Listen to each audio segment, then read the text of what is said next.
আজি আমাৰ এই ছন্দ সম্পৰ্কীয় আলোচনালৈ মই সকলোকে স্বাগতম জনাইছোঁ। আজিৰ আলোচনা ছন্দৰ ধাৰণা, সংজ্ঞা আৰু ছন্দৰ একক, অক্ষৰ, মাত্ৰা আৰু ধ্বনিৰ বিষয়ে আলোচনা কৰিবলৈ আগবাঢ়িছোঁ। আলোচনাৰ বিষয়বোৰ নিয়মীয়াভাৱে পাই থাকিবলৈ মোৰ চেনেলটো ছাবস্ক্ৰাইব কৰিবলৈ সকলোকে আহ্বান জনালোঁ। সাহিত্যত ছন্দ সম্পৰ্কে আলোচনা কৰাৰ আগতে ইয়াৰ উৎস সম্পৰ্কে কিছু কথা আলোচনা কৰি লোৱা হওক। আমি প্ৰায় বিশ্বৰ ছন্দ, জীৱনৰ ছন্দ আদি কথাবোৰ কৈ আহিছোঁ। এতিয়া বিশ্বৰ ছন্দনো কি? পৃথিৱীখনে নিৰ্দিষ্ট গতিত ঘূৰি থকাৰ বাবে দিন ৰাতি হৈ আহিছে। নিয়মিতভাৱে ঘূৰি থকাৰ বাবে দিনৰ পাছত ৰাতি, ৰাতিৰ পাছত দিন ঘটি আহিছে। অকল দিনেই ঘটি থকা নাই, এটা বিৰতিৰ পিছত ৰাতি আহিছে। সেইদৰে ৰাতিৰ বিৰতিৰ পিছত দিন আহিছে। এটা গছৰ পুলি হোৱাৰ পাছত ডাল পাতেৰে জাতিষ্কাৰ হয়, তাৰপিছত ফুল ফুলে, ফুলৰ পিছত গুটি লাগে, গুটিৰ পিছত পুনৰ গছ হয়। এটা নিয়মিত প্ৰক্ৰিয়াৰে চলি আহিছে। এই জাগতিক পৃথিৱীখনৰ অন্যান্য ক্ষেত্ৰবিলাকলৈ যদি আমি চাওঁ, তেতিয়া দেখিম যে প্ৰকৃতি প্ৰদত্ত বস্তুবোৰে এটা নিৰ্দিষ্ট নিয়ম মানি চলি আহিছে। প্ৰকৃতিৰ বৈচিত্ৰ্য বুলি কৈছোঁ, সেই প্ৰকৃতিৰ বৈচিত্ৰ্যও প্ৰকৃততে এটা ছন্দ, অৰ্থাৎ সাগৰ, মহাসাগৰ, মৰুভূমি, অৰণ্য, নদ, নদী, পাহাৰ, ভৈয়াম এইবিলাক এটা নিৰ্দিষ্ট বিৰতিৰ মূৰে মূৰে দেখিবলৈ পোৱা যায়। গতিকে সিও এক প্ৰকাৰ আকাশৰ বিস্তীৰ্ণ নীলিমাতকৈ নীলিমাক খণ্ডিত কৰা ডাৱৰযুক্ত আকাশখন বেছি সৌন্দৰ্যময়। স্থিৰ পানীখিনিতকৈ তাত তৰংগ সৃষ্টি হ'লে নিয়মিত লহৰে আমাক অধিক আকৰ্ষণ কৰে। নলাৰ মুখেৰে ওলোৱা বাধাহীন পানীতকৈ পাহাৰৰ পৰা তীব্ৰ গতিত বৈ অহা নদীয়ে যেতিয়া শিলত ঠেকা খাই কুলো কুলো লহৰ সৃষ্টি কৰে, সি সকলোকে আকৰ্ষিত কৰে। এয়াই হৈছে প্ৰকৃতিৰ ছন্দ বা বিশ্বৰ ছন্দ। আমাৰ জীৱনৰ ছন্দ বুলি ক'লে আমাৰ হৃদযন্ত্ৰৰ শ্বাস প্ৰশ্বাস বা ধমনীৰ স্পন্দনক সাধাৰণ অৰ্থত বুজি পাওঁ। আমাৰ ধমনী বা হৃদযন্ত্ৰই যে টিক টিক টিক টিক অনবৰত এটা নিয়মিত লয়ত ক্ৰিয়া কৰি আছে, সেই নিয়মিত লয়টো যেতিয়া অনিয়ম হয়, অলপ বাঢ়ি যায় বা অলপ কমি যায়, তেতিয়াই আমাৰ জীৱনৰ ছন্দ পতন হয়। তাৰ উপৰিও আমাৰ জীৱনৰ ছন্দ বুলি ক'লে আমি আৰু বেলেগ কিছুমান কথা বুজি পাওঁ, যে আমি কেতিয়াবা কোনো গধুৰ বস্তু দাঙিবলৈ, কোনো টান কাম কৰিবলৈ যেতিয়া আমি সমজুৱাভাৱে কাম কৰোঁ, তেতিয়া আমি এটা তালত, এটা লয়ত বস্তুটো ঠেলিবৰ কাৰণে বা বস্তুটো দাঙিবৰ কাৰণে হেল্ল' হেচ্য 1 2 3 এনেকুৱা ধৰণে আমি এটা লয় সৃষ্টি কৰি লওঁ। বা আমি গিৰিপ গিৰিপকৈ নিৰ্দিষ্ট তালত খোজকাঢ়িলে বহুত দীঘলীয়া ৰাস্তা ভাগৰ অনুভৱ নকৰাকৈ খোজকাঢ়িব পাৰোঁ। সেইটো এটা নিয়মিত তালত এটা বিৰতিৰ মূৰে মূৰে লয় সৃষ্টি কৰাৰ ফলত সেইখিনি সম্ভৱ হৈছে। আমি যে বহু সময় ধৰি পঢ়ি থাকিব নোৱাৰোঁ, পঢ়াৰ মাজত আমাক অকণমান বিৰতি লাগে। ঘৰত আমি পঢ়ি থাকিলে পঢ়াৰ মাজতে আমি অকণমান পাকঘৰত গৈ কিবা এটা খাই আহোঁ, বা অকণমান ওলাই গৈ কাৰোবাৰ লগত অকণমান কিবা কথা পাতি লওঁ, বা কাৰোবাৰ লগত অকণমান খটুখাটা কাজিয়া লাগি আহোঁ। এইবিলাক কাম আমি নিয়মিতভাৱে কৰি থাকোঁ। আমি কলেজত ক্লাছ কৰিলে দেখোঁ যে আমাৰ ক্লাছৰ মাজত এটা ব্ৰেক দিয়ে, বা আমি বহুদিন ক্লাছ কৰাৰ পাছত আমি কলেজ উইক পাতোঁ। ঘৰত কি দেখোঁ, খেতিয়কসকলে খেতি কৰাৰ পাছত উৎসৱ উদযাপন কৰে বা কেতিয়াবা ফুৰিবলৈ যায়। এইবিলাক হৈছে এটা বিৰতি। এই বিৰতিয়ে পুনৰ সেই কামটো কৰিবৰ কাৰণে এটা নতুন উদ্যম দিয়ে। মাজত বিৰাম, সেই বিৰামে জীৱনটোক অনুপ্ৰাণিত কৰে, উৎসাহিত প্ৰদান কৰে, নতুনকৈ কাম কৰিবলৈ মানুহক উদ্যম দিয়ে। এয়ে হৈছে জীৱনৰ ছন্দ। জীৱনৰ ছন্দ, প্ৰকৃতিৰ ছন্দ বা বিশ্বৰ ছন্দৰ দৰে আমাৰ ভাষা, আমাৰ কথনভংগী আৰু সাহিত্যতো ছন্দ আছে। আমি ভাৱ, বিষয় আৰু আৱেগ অনুসৰি আমাৰ কথাৰ মাজত, কথাৰ গতিৰ মাজত বিভিন্ন ধৰণে বিৰাম লওঁ। এই বিৰাম অনুসৰিয়ে আমাৰ আৱেগটো নিৰূপণ হয়। ভাৱ, বিষয় আৰু আৱেগ বেলেগ বেলেগ হ'লে আমাৰ প্ৰকাশভংগীও বেলেগ বেলেগ হৈ যায়। ভাৱ আৱেগযুক্ত হ'লে উচ্চাৰিত ধ্বনিবোৰ অধিক লয়যুক্ত হয়। আৱেগৰ তীব্ৰতাই আমাৰ ধমনীৰ স্পন্দন বা হৃদযন্ত্ৰৰ শ্বাস প্ৰশ্বাসৰ তীব্ৰতা বঢ়ায়, আৰু সেই ভাৱাৱেগৰ ভাষিক প্ৰকাশৰ ক্ষেত্ৰতো ধ্বনিবোৰে নিয়মিত লয়যুক্ত ৰূপেৰে আত্মপ্ৰকাশ কৰে। এই লয়টো এটা নিৰ্দিষ্ট নিয়মৰ নহয়, আৱেগ অনুসৰি, বিষয় অনুসৰি বা ভাৱ অনুসৰি লয়টো বেলেগ বেলেগ ধৰণৰ হয়। আমি খঙত কোৱা আৰু আনন্দত কোৱা কথাবোৰৰ লয় বেলেগ হয়, তাল বেলেগ হয়। সেইদৰে দুখত কোৱা বা ভয়ত কোৱা কথাবিলাকৰ লয়টো বেলেগ বেলেগ ধৰণৰ হয়। এতিয়া আৱেগে অধিক লয়যুক্ত কৰি দিয়ে বুলি কোৱা হ'ল। গতিকে আমি কবিতাত যিটো ছন্দৰ কথা আলোচনা কৰিম, কবিতা যিহেতু আৱেগত লিখা হয়, গতিকে আৱেগে ভাষাটো অধিক লয়যুক্ত কৰি এক সুৰ প্ৰদান কৰে। কবিতাত ছন্দই আৱেগক নিয়মিত লয়যুক্ত কৰি তোলে। মানুহে আমুকটো ছন্দতে কবিতা ৰচনা কৰিম বুলি আগতীয়াকৈ ছন্দটো নিৰ্ধাৰণ কৰি ল'বলগীয়া নহয়, বা কবি এজনৰ বাবে ছন্দ জানিবলগীয়াটো অপৰিহাৰ্য কথা নহয়।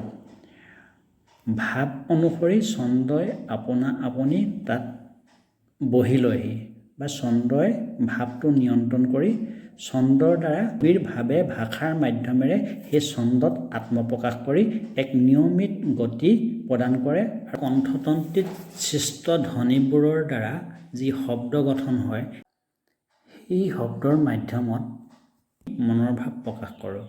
মনৰ ভাৱ প্ৰকাশ কৰোঁতে আমি প্ৰত্যেকটো শব্দতে সমানে জোৰ নিদিওঁ, বা শব্দৰ অন্তৰ্গত ধ্বনিবোৰতো সমানে জোৰ নিদিওঁ। ভাৱ অনুসৰি বা আৱেগ অনুসৰি কোনোবাটোত কম জোৰ দিওঁ, কোনোবাটোত বেছি জোৰ দিওঁ। উদাহৰণস্বৰূপে, ৰিণাই ইনাই বিনাই কান্দিছে, এই বাক্যটোক যদি আমি ৰিণাই ইনাই বিনাই কান্দিছে, ৰিণাই ইনাই বিনাই কান্দিছে, ৰিণাই ইনাই বিনাই কান্দিছে, এই তিনি ধৰণে কওঁ, তেতিয়া একেটা বাক্যতে অৰ্থৰ ভিন্নতা দেখিবলৈ পোৱা যাব। অনুসৰি বা ধ্বনি অনুসৰি কোনোবাটোত কম, কোনোবাটোত বেছি জোৰ দিয়াৰ কাৰণে ই অৰ্থৰ ভিন্নতা ঘটিছে। এই অৰ্থৰ ভিন্নতা ঘটাবৰ বাবে বা আমি আৱেগ অনুসৰি মনৰ ভাৱ প্ৰকাশ কৰিবৰ কাৰণে কোনোবাটো শব্দত বা কোনোবাটো ধ্বনিত আৰু বেছি জোৰ দিবলৈ যাওঁতে আমাৰ বাকতন্ত্ৰীত উত্থান পতন ঘটে আৰু ধ্বনিবোৰত এক তৰংগৰ সৃষ্টি হয়। তাৰ উপৰিও আমি উশাহ সলাবৰ বাবে বা অৰ্থ প্ৰকাশৰ বাবে আমি কেতিয়াবা বিৰতি লওঁ বা অলপ সময় ৰৈ দিওঁ। বিৰতিয়ে আমাক কথনভংগী লয়যুক্ত আৰু গতিশীল কৰি তোলে আৰু এটা নিয়মিত সুষমাৰ সৃষ্টি কৰে। গতিকে গতিৰ মাজত বিৰতিয়ে যি লয় আনি শিল্পৰূপ প্ৰদান কৰে, তাকে আমাৰ কথনভংগী বা ভাষাৰ ছন্দ বুলি ক'ব পাৰোঁ। এতিয়া ছন্দৰ মূল কথাটো হৈছে তেতিয়াহ'লে বিৰতি। আমি যে বিশ্ব ছন্দ সম্পৰ্কত আমি যি কথাটো আলোচনা কৰিছিলোঁ যে বিস্তীৰ্ণ নীলিমাৰ মাজত যেতিয়া খণ্ডিত কৰিবৰ বাবে মাজে মাজে ডাৱৰ থাকে, সি এটা সৌন্দৰ্য আনি দিছে। স্থিৰ পানীখিনিক নিয়মিত লয়যুক্ত গতিশীল কৰাৰ ফলত স্থিৰ পানীতকৈ তৰংগায়িত পানীখিনিৰ সৌন্দৰ্য বেছি হ'ল। নলাৰ মুখেৰে ওলোৱা যিখিনি বাধাহীন পানী, সেই বাধাহীন পানীতকৈ শিলত থকা খাই অহা পাহাৰীয়া জুৰিটিয়ে যি কুলু কুলু লহৰ সৃষ্টি কৰিলে তাৰ সৌন্দৰ্য বেছি হয়। সেইদৰে আমাৰ যি অবাধ উক্তি, সেই অবাধ উক্তিক নিয়মিত কৰিবৰ বাবে যি বিৰতি লওঁ, সেই বিৰতিকে ছন্দ বুলি কোৱা হয়। ছন্দৰ মূল কথাটো হৈছে তেতিয়াহ'লে বিৰতি। আমি ছন্দৰ সংজ্ঞা সম্পৰ্কত ক'ব পাৰোঁ যে কথনভংগীৰ লয়, শ্বাস প্ৰশ্বাস বা অৰ্থ প্ৰকাশৰ বিৰতি, হ্ৰস্ব দীৰ্ঘ বিৰাম বা যতিয়ে যি শ্ৰুতিমধুৰ ধ্বনি তৰংগৰ সৃষ্টি কৰে, সিয়ে হৈছে ছন্দ। ছন্দৰ কাম হৈছে গতিক নিয়ন্ত্ৰিত কৰি নিয়মিত লয়যুক্ত ৰূপ দিয়া। আমাৰ অবাধ উক্তিক নিয়মিত লয়যুক্ত ৰূপ দিয়াই হৈছে কথনভংগীৰ ছন্দ বা ভাষাৰ ছন্দ। প্ৰশ্ন হৈছে, আমাৰ অবাধ উক্তিক আমি কি জোখেৰে নিয়মিত লয়যুক্ত কৰিম, বা নিয়মিত লয়যুক্ত হৈছেনে নাই আমি কি জোখেৰে জুখিম? ছান্দকিকসকলে আমাৰ অবাধ উক্তিক সংযত কৰি সুন্দৰ বা নিয়মিত লয়যুক্ত কৰা জোখটো সময়ৰ জোখ বুলি নিৰ্ধাৰণ কৰিছে। এই সময়ৰ জোখ উলিয়াবলৈ ছান্দকিকসকলে তিনিটা জোখৰ কথা কৈছে। প্ৰথম মাত্ৰা সংখ্যা, দ্বিতীয় অক্ষৰ সংখ্যা আৰু তৃতীয়টো হৈছে স্বৰাঘাতৰ জোখ। সংস্কৃত তথা ভাৰতীয় ভাষাবিলাক মাত্ৰা আৰু অক্ষৰ প্ৰধান, আনহাতে ইংৰাজী ভাষাটো হৈছে স্বৰাঘাত প্ৰধান। গতিকে আমি অসমীয়া ভাষাৰ ছন্দ আলোচনাৰ বেলিকা ইয়াৰ মাত্ৰা আৰু অক্ষৰৰ বিষয়ে জানিব লাগিব। ছাত্ৰ ছাত্ৰীসকলে এইটো কথা মনত ৰখা ভাল যে অক্ষৰ আৰু মাত্ৰাৰ বিষয়ে পৰীক্ষাত যদিও এই বিষয়ে প্ৰশ্ন নাহে, ই হৈছে ছন্দৰ প্ৰাথমিক কথা। আমি যি ধৰণে 1-2খিনি নজনাকৈ যোগ অংক বা বিয়োগ অংক কৰিব নোৱাৰিম। সেইদৰে অক্ষৰ মাত্ৰা আৰু ধ্বনিৰ বিষয়ে নজনাকৈ আমি ছন্দৰ বিষয়ে বুজি নাপাম। সেইকাৰণে ছন্দৰ একক হিচাপে বা ছন্দৰ প্ৰাথমিক কথা হিচাপে আমি অক্ষৰ মাত্ৰা আৰু ধ্বনিৰ বিষয়ে জানি ল'ব লাগিব। অক্ষৰ হৈছে আমি জিভাই একে দুৰুলত উচ্চাৰণ কৰা শব্দৰ অংশ। এটা স্বৰবৰ্ণ বা স্বৰযুক্ত ব্যঞ্জন বৰ্ণই হৈছে অক্ষৰ। ধ্বনিৰ দৃশ্যৰূপকে আমি অক্ষৰ বুলি কওঁ। বৰ্ণ আৰু অক্ষৰ একে নহয়। নিম্ন শব্দটোত অক্ষৰ দুটা, নিম আৰু ন, কিন্তু বৰ্ণ হৈছে 5টা, ন, ই, ম, ন আৰু অ। সেইদৰে কিতাপ শব্দত প্ৰাচীন অসমীয়া অনুসৰি অক্ষৰ 3টা, কি, তা, প। কিন্তু আধুনিক অসমীয়াত অক্ষৰ 2টা, কি আৰু তাপ। সেইদৰে আধুনিক অসমীয়াত বৰ্ণ 5টা, ক, ই, ত, আ, প, কিন্তু পুৰণি অসমীয়াত বৰ্ণ 6টা, ক, ই, তা, আ, প আৰু অ। পুৰণি অসমীয়া ভাষাত সকলো শব্দকে স্বৰান্তৰ ওপৰত উচ্চাৰণ কৰা হয় বাবে এই পাৰ্থক্য দেখিবলৈ পোৱা যায়। উল্লেখযোগ্য যে অক্ষৰ ছন্দত এনে শব্দবোৰক 3টা অক্ষৰ বুলি ধৰা হয়। স্ববৰ্ণবোৰ অকলে উচ্চাৰণ হয় বাবে